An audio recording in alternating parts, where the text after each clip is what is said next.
even the experience from Mount Vernon High School to going to New Rochelle was eye-opening because in Mount Vernon High School, we had to go through like men and women had to go through different entrances, and then we had to go through metal detectors, right? Kind of like when you go to the airport, like you put your bag. And for me, I thought that was just high school. I thought, oh yeah, with high school, you just put your bag through, the machine and they scan you and you go through the metal detectors and that's how it is.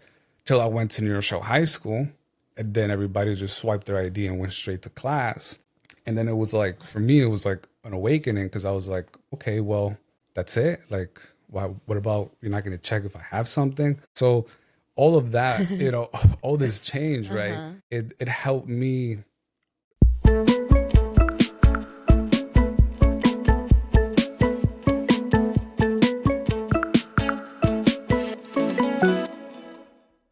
Hi, everyone. Welcome back to another episode of From the Ground Up with Esther, where we share stories of faith, growth, and resilience. Today's episode is a special one, just as all the episodes, because I am meeting with a very inspiring person that I met through my speaker school. And because this is a podcast about growth, I am very excited and very proud of him because he's doing amazing work. And this is my friend Emmanuel Ochoa. Thank you. No, it's a pleasure, Esther, to be here. And yeah, we did meet at the speaker school. We also met at the Worship and Network, right? Yeah. And, we keep on coming across each other as we go to different events, which is super cool.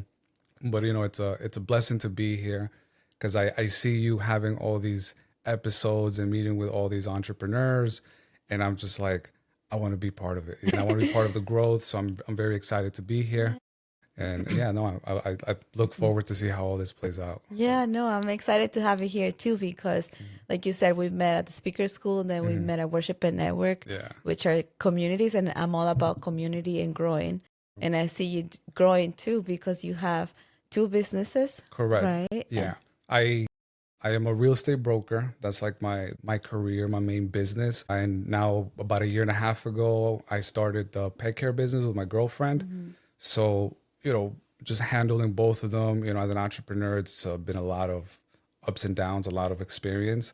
But so there's definitely a lot that we can discuss for sure. Yeah, no, I'm really happy to have you because you shared with me that you started sales as when you were 17 years old. Yeah, yeah. Yeah. That's actually it's very interesting, right? Because that's what started the entrepreneurship aspect of it. And it's a funny story because how I got into sales was almost by accident, right? I never really thought I was going to be into sales. Actually, when I was in school, I was in high school and I was first trying to be a PT, like a physical therapist. Okay. And, the traditional route of going to college was something that I looked into. I had applied to some colleges, but it was never something that really, like, it was really something that I felt in my heart that I wanted to go that route. Like, I always felt like I wanted to do something for my own, be working for myself as an entrepreneur. And I was always into fitness, and I was actually, looking to be a personal trainer. And how I got into sales is funny because I got my certification as a personal trainer and I had applied at different gyms. And I actually landed an interview at LA Fitness. And when I went to the interview, in LA Fitness, they have different roles for personal training. They have the actual training aspect where you train clients, and then they have the fitness director, which is the individual who gives the people the free fitness assessment when they sign up to the gym, and all they do is sell training. And then when they get somebody to buy a training package, they give them off to the trainers. And the person who interviewed me, even though I wanted to be a trainer, they kind of, gave me the sales talk and they convinced me that, you can make all this money and go to sales. And so I just went into the sales route, and it was just a natural thing. Like, I started to grow from there, and I started to get sales and just kind of grow from there. And it was pretty interesting experience, something that I didn't even think about. That's good that you were able to, see what was going on and take that route and then keep going because you're a young man, 25, and I think you're doing great things and growing and learning. And here this year, the last two episodes I did with Brandon and Adam, we talked a lot about identity. Yeah. right? And at that age, you decided, okay, this is something that's going, and I'm learning and growing, and I Yeah. see you doing it. And now you're also into real estate. Yes, from the sales world is I got into real estate right after, right? When I was in LA Fitness, I was there when I was 17 until I was like a little, probably like 18, going into 19. And because I was doing so good, I ended up getting promoted to manager. And I still think that till this day, I don't think the people at LA Fitness knew that I was like 18, because I was in charge of the LA Fitness personal training department in Yonkers. And yes, I was hitting the numbers, but it came with, being a manager comes with responsibility, right? Yeah. Hiring trainers, looking for, when clients complain about stuff. And I'm 18, right? I'm just there because I'm producing and doing sales and getting people to sign for training. And I very quickly knew that, well, because I've always been someone who wants to grow, and I'm always looking at how can I get better and grow. And I don't want to feel like I'm stuck in the traditional way of just corporate. Like, that was never how I wanted things to be. I quickly knew that the next phase from being a manager was to be a vice president and of like a region, a VP. And that kind of was, I saw the people that did those roles, and it was very kind of, sounds a little crazy, but it was kind of like slave work, right? It was like all day just working, salary. It wasn't something that I wanted to do. And the minute I realized that quickly, I just knew, okay, I have to put my 2 weeks. Like, I'm not going to continue, even though I'm making good money Yeah. and I could grow here and just be here for a long time. It's not what I wanted. And when I transitioned out and I put my 2 weeks, I always liked investing. I always liked, the idea of investing in the markets, real estate. So that was in the 2020, right before COVID. And then, we went into a pandemic. So it just happened to be that as I went into the pandemic, we were getting some help from the government. I had all the time in the world. I took my real estate license exam. I passed it. And then I just transitioned into working with a group of individuals that I had partnered at that time. And since then, I've been full time. And it's been a lot of lessons learned because I've partnered with different individuals throughout the way that I've learned a lot of what to do that is really great, but I've also learned a lot of what not to do by watching bad habits, by watching things grow and fall. And so all of that was an extremely learning lesson.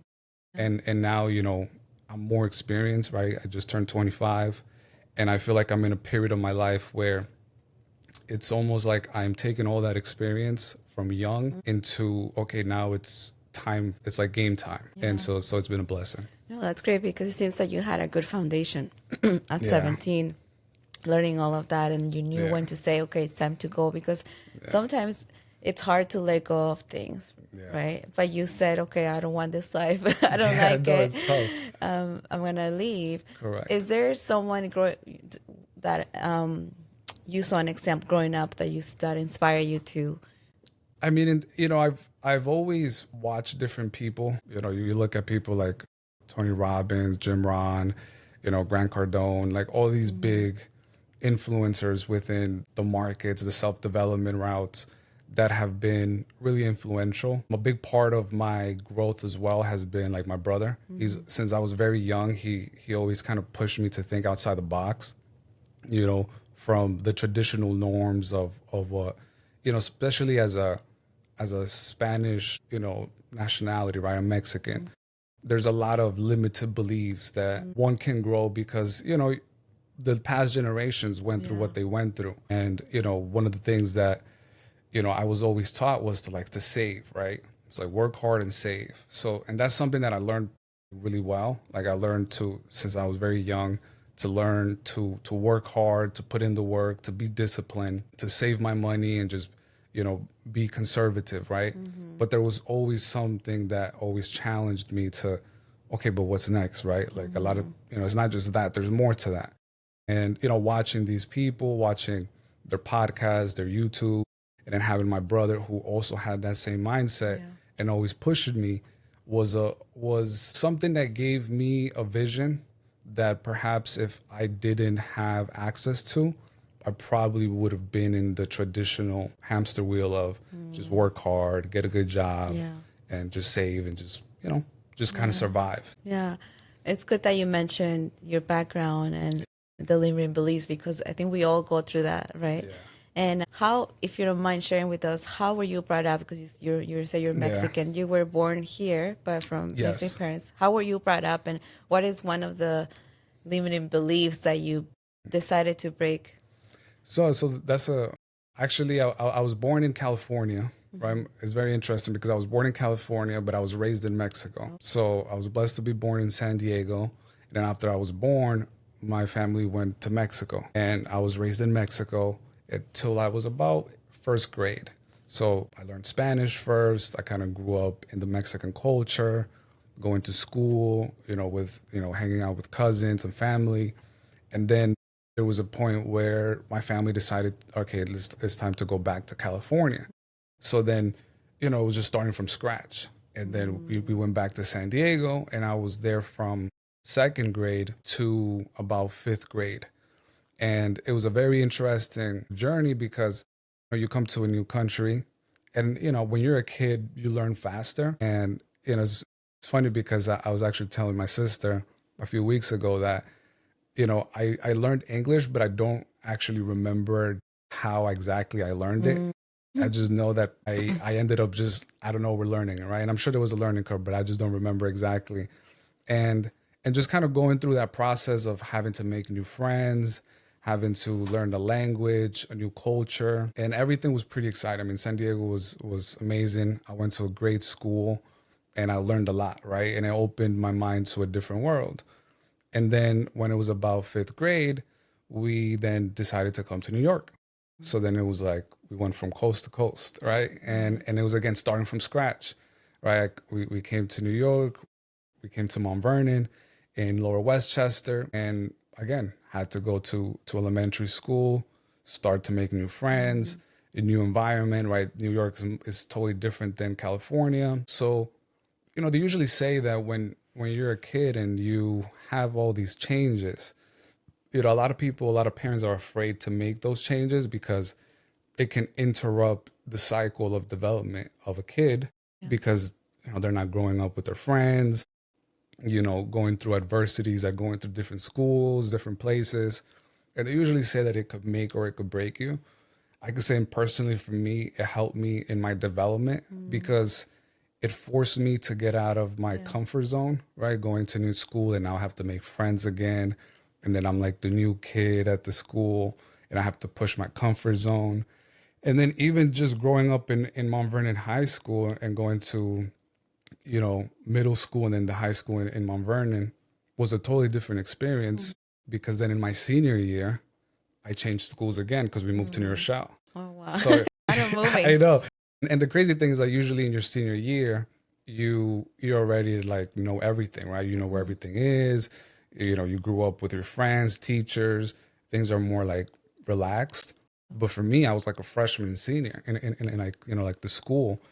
And I'm not sure if you're familiar with how New Rochelle High School is, but it's like a college campus. It's huge. So even the experience from Mount Vernon High School to going to New Rochelle was eye-opening because in Mount Vernon High School, we had to go through like men and women had to go through different entrances, and then we had to go through metal detectors, right? Kind of like when you go to the airport, like you put your bag. And for me, I thought that was just high school. I thought, oh yeah, with high school, you just put your bag through, the machine, and they scan you, and you go through the metal detectors, and that's how it is. Till I went to New Rochelle High School, and then everybody just swiped their ID and went straight to class. And then it was like, for me, it was like an awakening because I was like, okay, well, that's it. Like, what about you're not going to check if I have something? So all of that, all this change, right? It helped me uh, increase my awareness and my consciousness into what's available and what's out there, different perspectives. Because when you're stuck in a specific environment, you only see things from one angle. But being able to move around and being forced to make new friends, start from scratch and doing things over and over again, it kind of just forced me to just be myself. And then it's like that definitely helped me now that I'm transitioning into business. No, I love that you're saying that because, like you said, a lot of people can say, oh, this is not good for the child, a lot of changes, traveling, because it does affect you, right? Moving 100%. I moved from Peru to here when I was 13. So it was a change. I do remember how I learned English Okay. because it was hard. At that age, it's Yeah. already hard. Correct. And it was a transition. But I'm grateful too for the experience because it's made sure. me the woman I am today, Yeah. right? Yeah. And it's good that you also mentioned that because if we stay stuck in the mentality, okay, that was a negative thing, you don't grow. 100%. So what you did and what you're saying is great because it taught you a lot of things. No, it definitely did. And it's something that now that I'm kind of growing in my entrepreneurship and in business, I'm able to apply that because, as you're growing and, even yourself, as you're growing this podcast, right? There's a lot of ups and downs and things that you're learning in the process.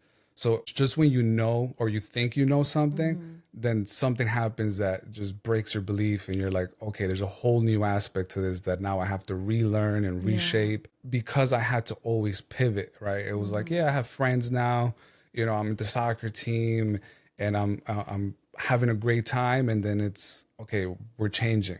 And then it's like, okay, well, I mean, obviously I'm the youngest of seven, right? Wow, that's a So big yeah, I have a big family. I'm the youngest of seven. And just being the youngest, you just kind of go with the flow, right? It's like, all right, we're moving. And, it's funny, I still tell my mom that the memory I have when we went from Mexico to California is that my perception of what I remember is that she was leaving the house and that I asked her if I could come with her and that she said yeah, and next thing you know we're in California and then we stayed and then it was like, so you weren't going to take me? It was kind of like, I always joke around with her because that's the memory I have that they just said we're leaving. But no, but it was it's been a great experience going through all these adversities. It's been ups and downs like anything, but it's developed the character of kind of who I am now. Yes, yes. So it's interesting that you're saying. I love what you're saying because you're very mature and Thank like you. all the things that you're saying, it's because you have gone through a lot and you have taken to apply it in a positive way in your life. Correct. Right. And so now that you're this adult and you have all these amazing experiences and you're growing, the business that you have right now, how are you applying all of that to the Correct. business that you have right now? So because when I started my real estate business, I went through different phases, right? When I started, I first didn't want to be a broker, right? I really got into it because I wanted to be an investor. And I feel like a lot of people that get into real estate, they'll get into it because they want to be like a wholesaler. And, a wholesaler is ultimately someone that they'll find a property that somebody wants to sell for cash because it's a distressed situation. And they'll put it under contract to be able to then assign the contract to somebody else who's actually going to buy it, and they'll make the gap. So it's like if I buy it for 20 and then I give it to somebody else for 25, I just made 5, right? And it's a way that people do it in the investment world. And that for me was something that got me into it because I was like, I don't want to be a realtor, right? Like it wasn't something that I wanted to be.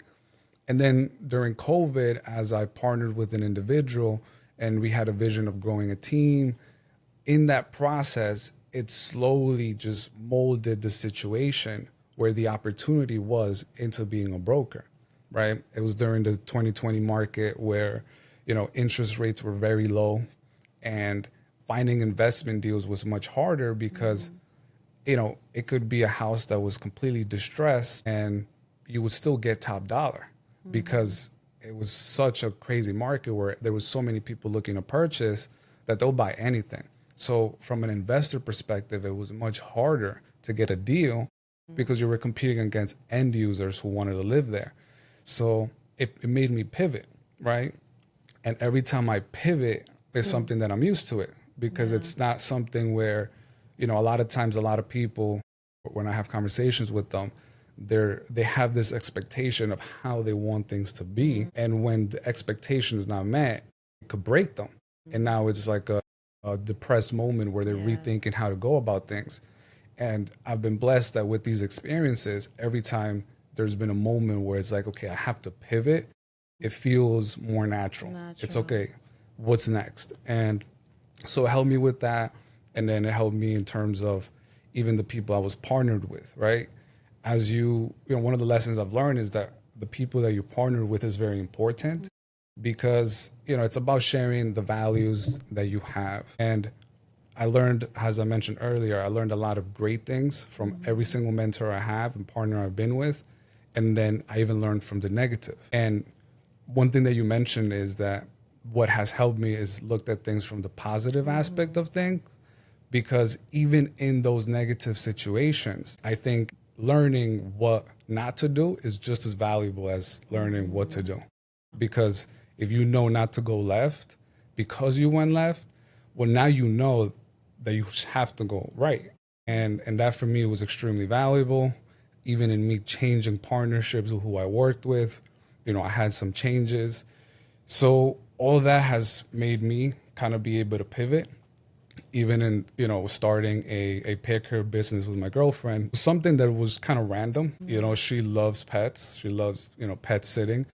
And she was doing it as like a side hustle, just for extra money because she liked it. And because I'm an entrepreneur, I just told her, I'm like, why don't you make it a business? Yeah. Like, you get the formal LLC, you get the website, and we kind of grow this into a bigger vision. And, she took the initiative. I invested money into it, and it's slowly growing. And the vision we have is exciting because she has the passion for it. I love animals, but, I'm not somebody who's like really obsessed with them. She is. I'm more of like the consultant visionary aspect of it, which I'll help her figure out how to do things. And then, if it comes into investing money, like I'll help with that. And she's the one that, is the practical one who meets the clients, who handles the pets. And it's worked very well. There's been learning lessons, from her, from myself. Also there's learning lessons when you are building a business with a partner. So there's a lot of growth that's happening all around. And kind of to answer your question is all these pivots and all these changes because of the constant change and the constant pivots and growths that I've been through is just, it's something that it becomes more natural. And I don't see it as a negative thing anymore. No, it's great, like I said, because it's so easy. We have the option to decide what we want to do with 100%. The experiences that lives gives us, right? That God allows us to go through. Absolutely. And we decide to make it a positive or a negative. I and agree. You have made them very positive for your life at a young age, doing all these things, and now being a visionary of looking at your girlfriend's, her hobby, and starting a business, because especially in America, a lot of people love their pets. Yeah. A lot of people don't have children, but they have pets. Yeah. And you have to insane. be able. Sometimes I even hear the conversations that she has with the clients and, the things that people are willing to pay for the peace of mind, right? It's almost like equivalent to somebody dropping their kid off to a babysitter, right? To someone that they know they're going to take good care of them.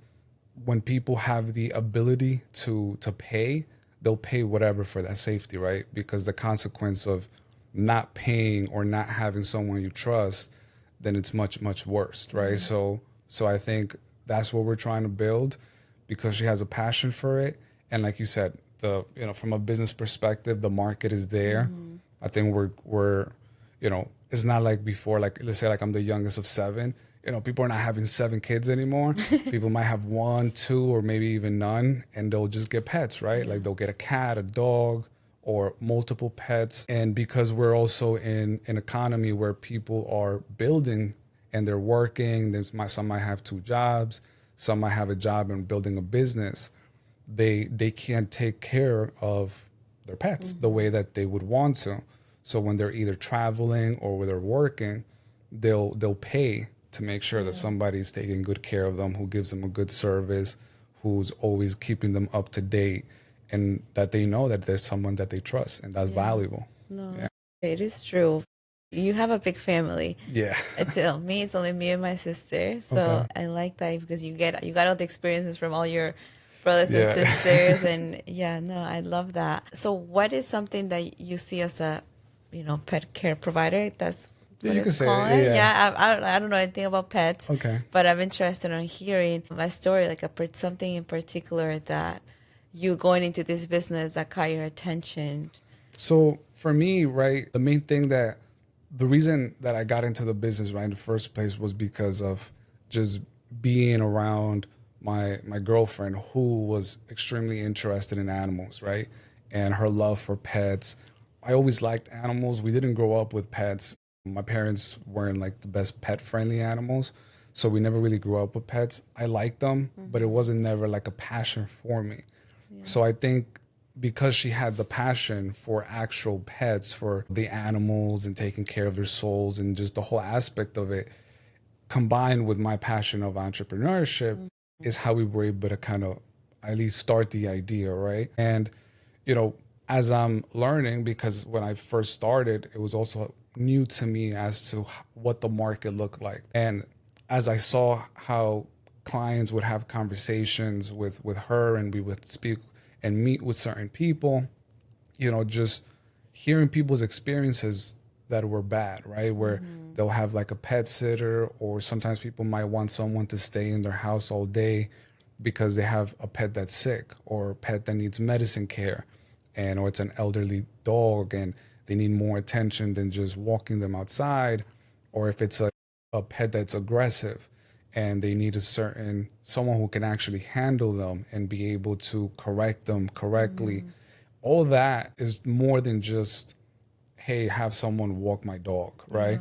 And I think just like in anything, right? Just like in real estate or any business, being able to articulate the actual value that the person is getting is where people are going to be open to paying for a service and trusting you, and then they'll start referring you and recommending you because of what it makes them feel, right? It makes them feel trusted, it makes them feel safe, and they'll collaborate with you. So that for me has been a learning lesson. I'm still learning, Yeah. right? I'm still learning about pets. Like the little that I know about pets is just all because of my girlfriend, because she talks about it. So otherwise, I wouldn't be so knowledgeable because it was never something that I thought I would get into. But again, right, talking about pivots and just going with the flow, right? Sometimes we have a plan and God has another one, and just being able to adapt and pivot into the whatever opportunities are going in front of you. That I was there, and now we're kind of taking advantage of this. So that's cool. No, it's cool. I can't wait to see how it Yeah, grows. that was I met definitely your exciting. girlfriend; she's lovely, and because you're young and you have all these ideas, you're a visionary, and I'm sure you have a lot of friends that are maybe younger than you. You told me also that you have mentors. You have learned from mentors. Correct. Yes. Can you give an advice to someone that's in your age or maybe younger that wants to start a business? Absolutely.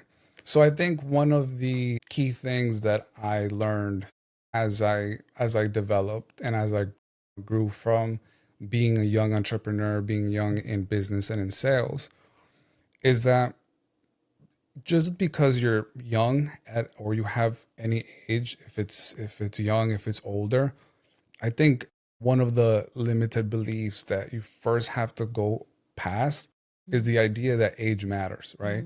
And that was something that, because I was always very into self development and self growth, and I was always like more mature than the people around me that were my age. I still had that mindset where it's like, okay, I'm young, so I have to be humble and I'll listen to others, right? And I think even if you're young and you're starting a business or you're doing something, if you have a like an intuition that things should go a certain way, or you get a certain idea that you want to put into practice, being able to not be afraid of, well, because I'm young, maybe I'll listen to someone who says to go left when something's telling me to go right, and then you listen to another individual and then you do go left, and then you realize, oh well, it wasn't going left, it was right the whole time. So my biggest advice that I would give someone who's young, who's an entrepreneur, is to be able to put into practice the ideas and the gut feeling of what they want to do, because even if you're wrong, right, it's you have a lot of time to clean up any mess you might have, right?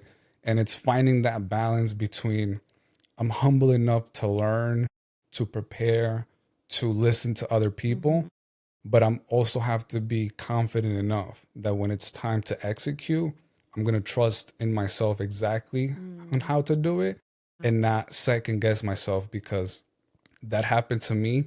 And when I started to meet mentors and I started to meet people who were successful, and I would always ask them questions like, how do you do this? How do you do that? A lot of the gut feelings that I had of how I wanted things to look like in business, like in real estate, they would say, well, this is what I do. And then I was like, I thought of that, but I wasn't doing it because either the person I was partnered with, because they were like old school or they had a different way that worked for them, we wouldn't put it into practice.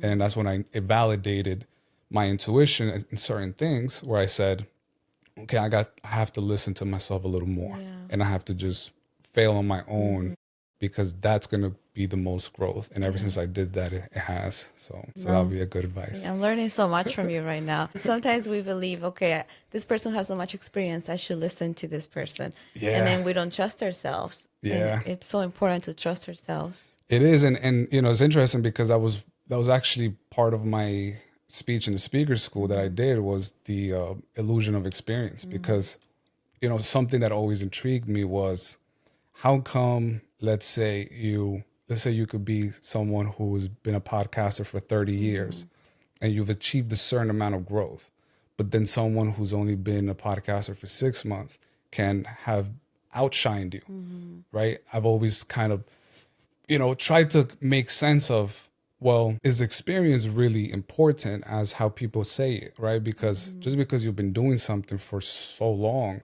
or you've been doing things a certain way, the question is, has it been experience where it's a constant reflection, right? Because if you do something or if you experience something, but you're not reflecting on how it happened, why it happened, is there something that could have been done different that would have gave the same result or a different result, right? And not just taking it from the egotistical perspective of, well, I did this and this work and this is how it is. A lot of times people do the same year for 20 years, right? So it's really 1 year of experience. They just do it for 20 years and they haven't really grown, or for 30 years. So that's what I've learned, where I've partnered with people, and as I network and I meet individuals, I'm like, it's not really about experience, but it's about who has understanding. And that's the big difference. Yeah, I love that. I love that. No, that's really good. And it brings me back to when you were talking about saying, even if you're young, when you're young, don't think you're not, you're not smart enough to do things, right? Basically. And the Bible, because going back to faith, because we met also at Worship at Network, the Bible talks about that. There's a verse in Timothy, right? That says, don't let anyone put you down because of your age. And yeah, I love that you're doing that and taking that. No, absolutely. And it's been something that has helped me in how I make decisions now, and making the intentional decisions of who I'm going to partner with, who I'm going to work with, who I'm just going to even hang around, right? It's about, is that person aligned, and do they have the understanding and awareness that I want to be or I want to embrace and grow with? And if it's not, then it's not something that it's going to help mutual growth, right? And now I'm being more intentional in how and why and who I do things with. So that's why, I try to go to these networking events with, you mentioned Worship and Network, where it's individuals who are looking past what they're doing and they're trying to connect from a divinity aspect of it, where that for me is more valuable, because it's people who are humble and surrendering to, just the experience of what we're going through in life, right? Having God guide them, and not just so much, well, I know how to do things and I'm going to make it work my way. So that for me is why it's valuable. Yeah, and maybe we can go into that topic now. And how has faith played a role? Because you said, did you grow up in a Christian or faith family? So my family is Catholic.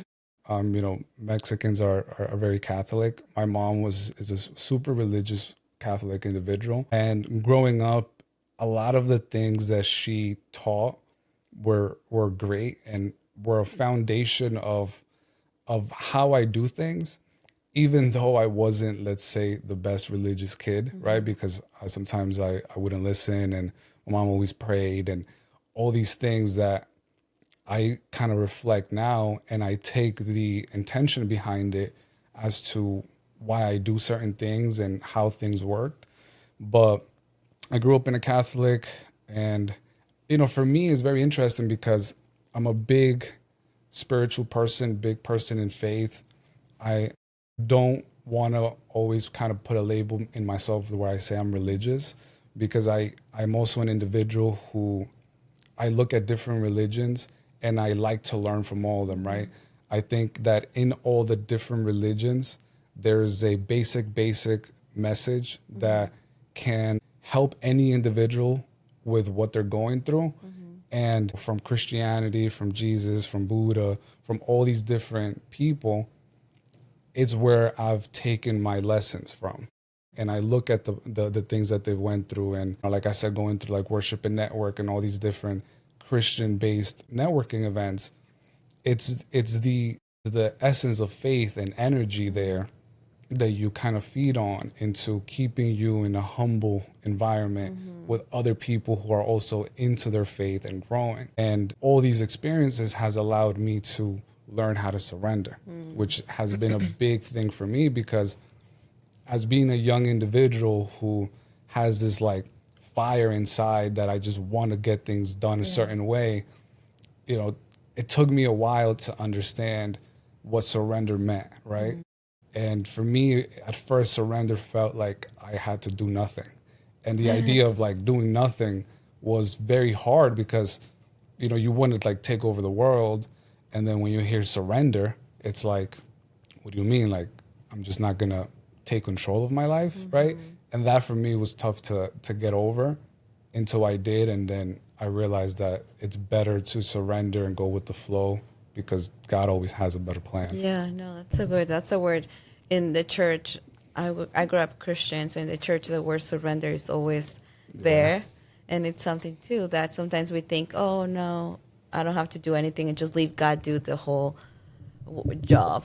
And it's not that, right? Correct. Can you explain to another person, business owners, that are probably struggling, or not necessarily business owners, everybody struggles, and True. it's hard to surrender. Yeah.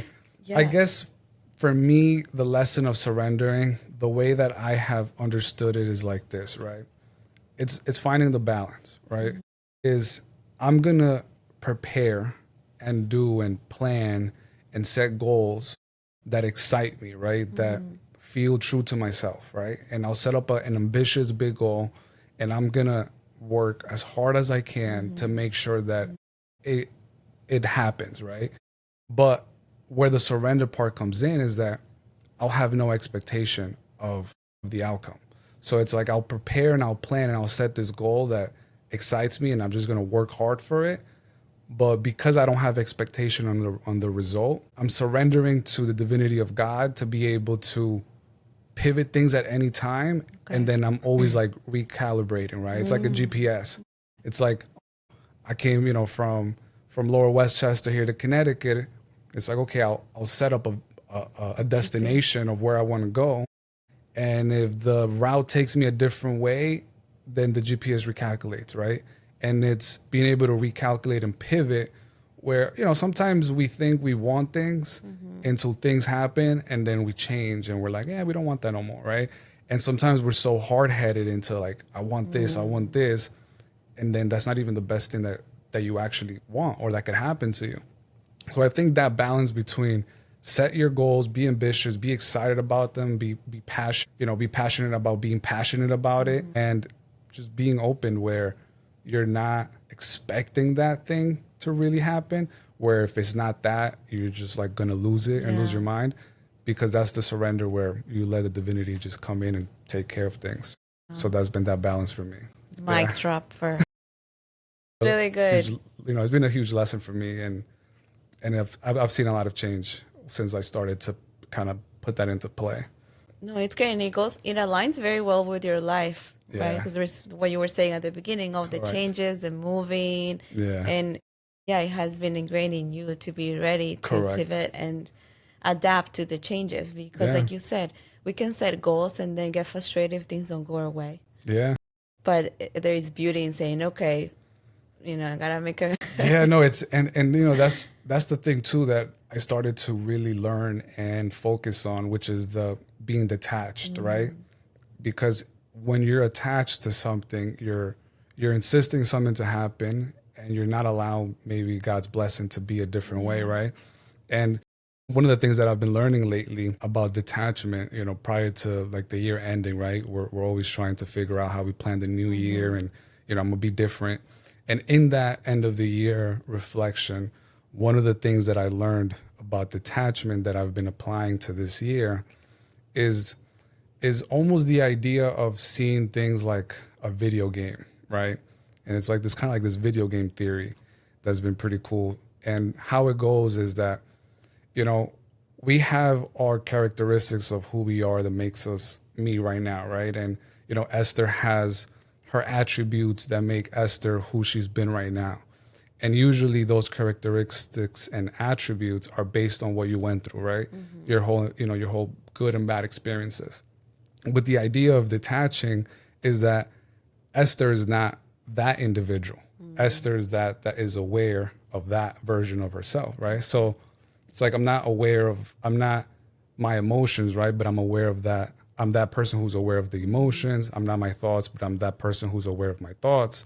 So when you detach yourself from your persona, right? And then it's like, okay, it's you, your soul, and then it's your characteristics. It gives you the freedom and control to be whatever you want to be. Because how I see it is if you gave the controller to a video game to like your 3-year-old cousin and they were playing a video game, right? Like GTA or Call of Duty, whatever video game, they're only going to perform based on their capacity, right?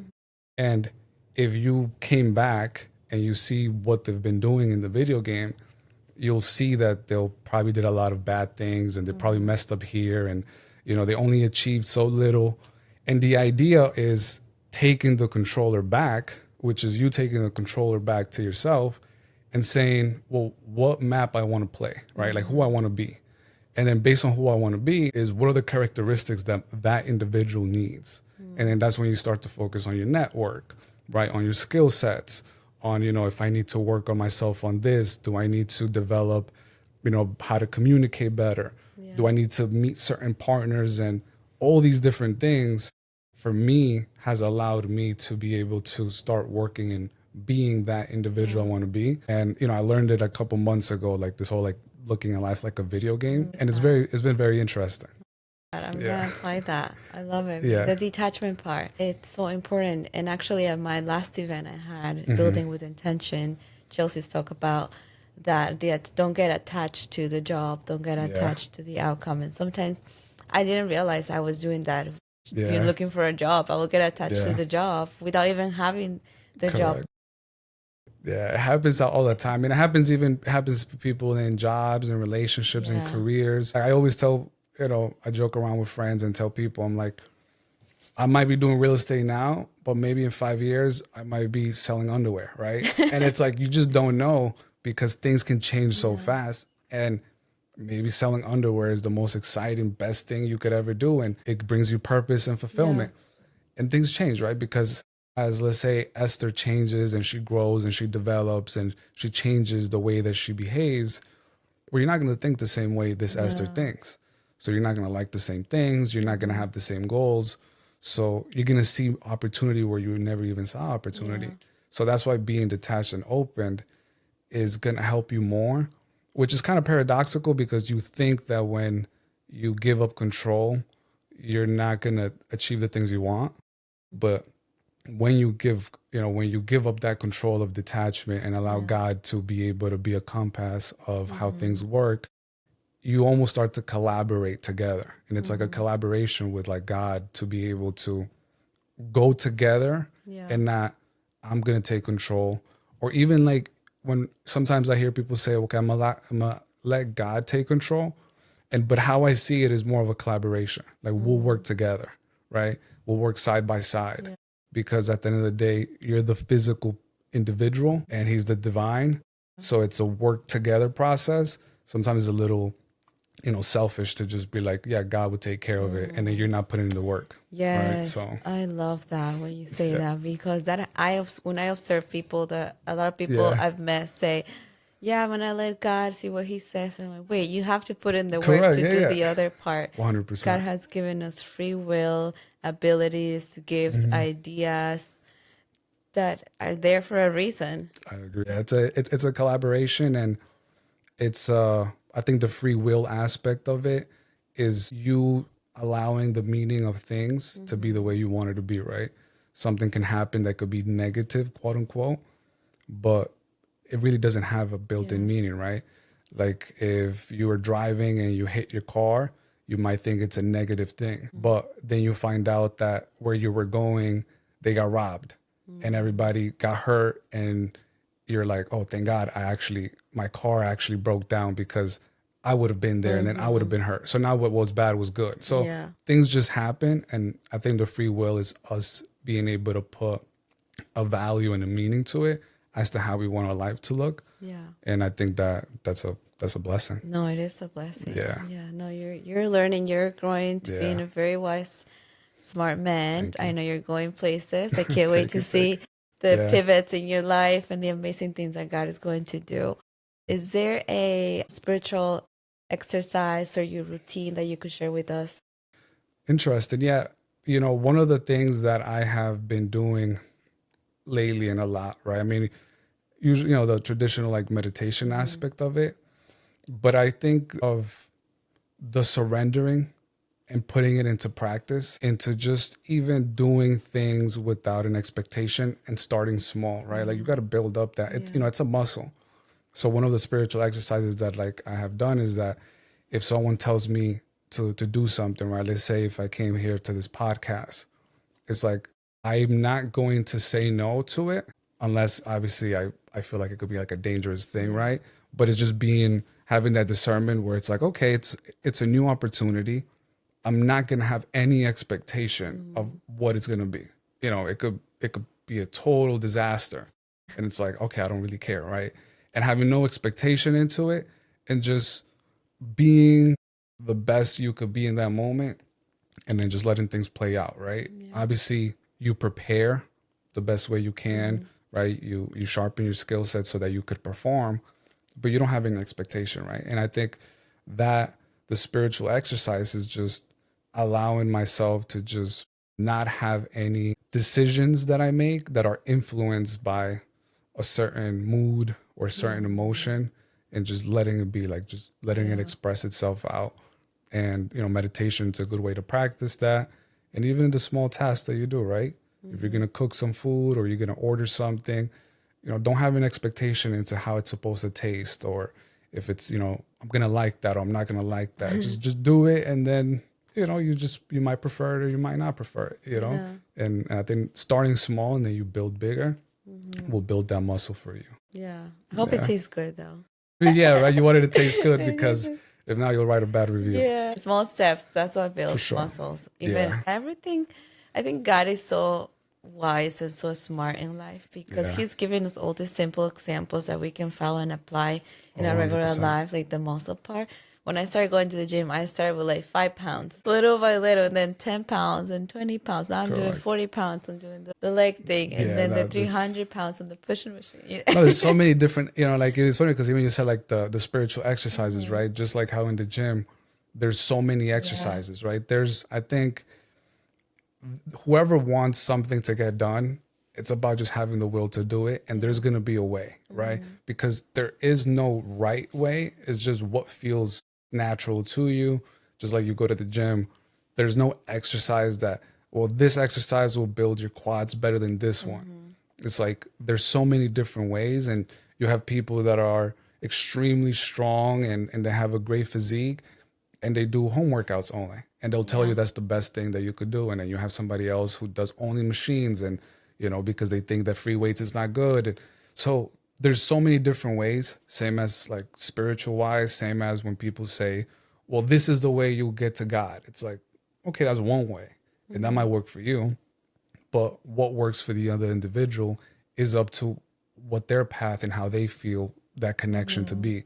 So there's so many ways, right? And in this new age, and that's something that I experienced too, because there's so much information, sometimes it's very easy to get caught up in almost, even in the self-development world, it's easy to get caught up in just learning and just watching videos and podcasts like it's Netflix, right? And the idea is that I've learned myself too, because I struggled with that before, is being able to learn something and just immediately try to see how I can apply it, and then reflecting on it, and then saying, do I want to keep doing this, or do I delete it, or do I change it?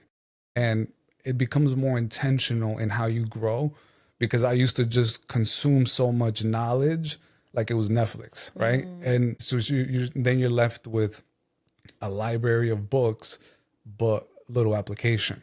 And that's just as bad as having no knowledge. Yeah. So, No, it's true. We have so much information. yeah. And it's about applying. It's Yeah. about applying what you're learning. Otherwise, you're Especially stuck. now with AI, right? You could ask ChatGPT anything you want, and it'll be an expert in a matter of seconds. So it's a good thing, but it's also a dangerous thing, and it's just being aware and conscious about it.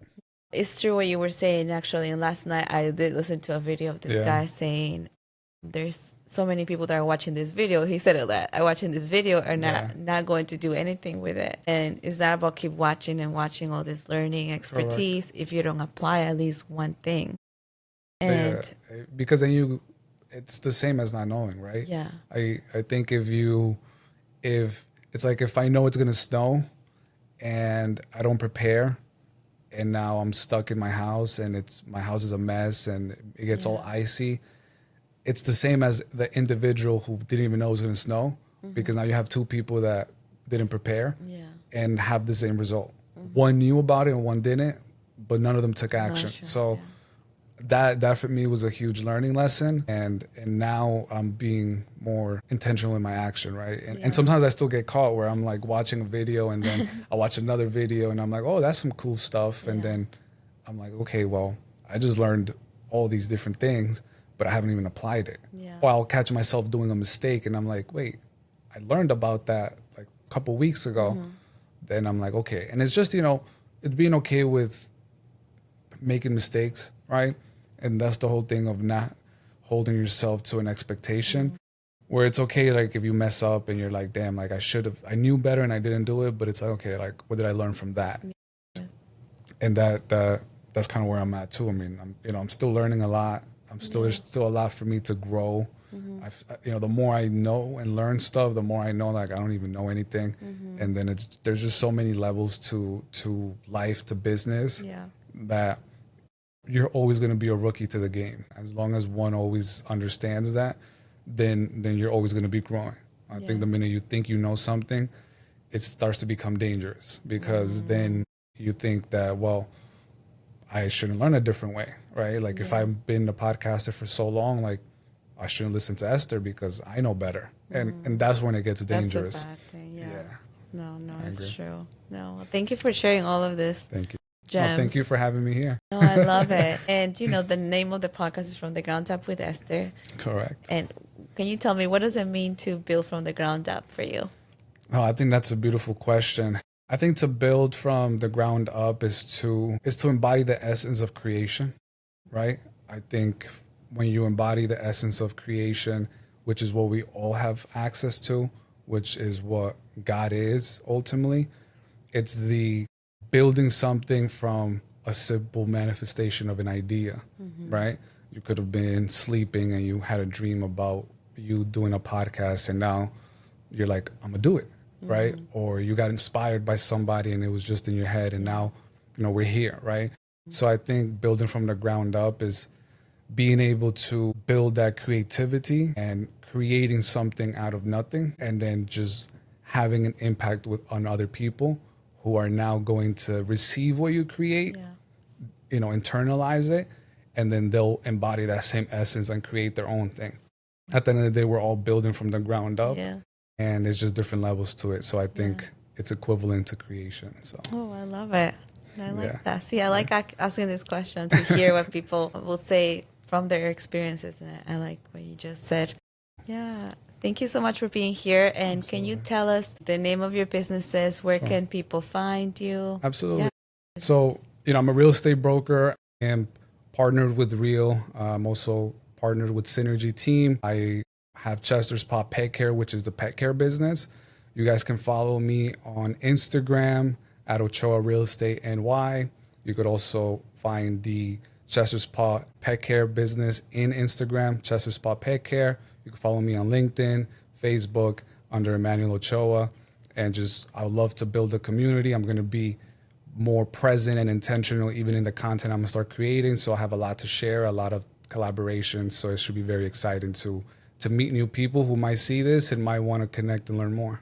Yeah, that's exciting. I'm excited, excited to see your growth because Thank you you. have grown so much. And I'm sure we can keep talking here for 100%. hours because I you know. have a lot of things to say that are just great and very useful Absolutely. for all of us to grow. So I'm very excited and thank you for being here and sharing all of your experience. No, thank you for having this podcast, for giving an opportunity for entrepreneurs at different levels, from old and young, to be able to have a platform to express themselves, to share with others who might pick a little bit of each video and just take it their own, and you can save somebody years of mistakes by just listening. Yeah.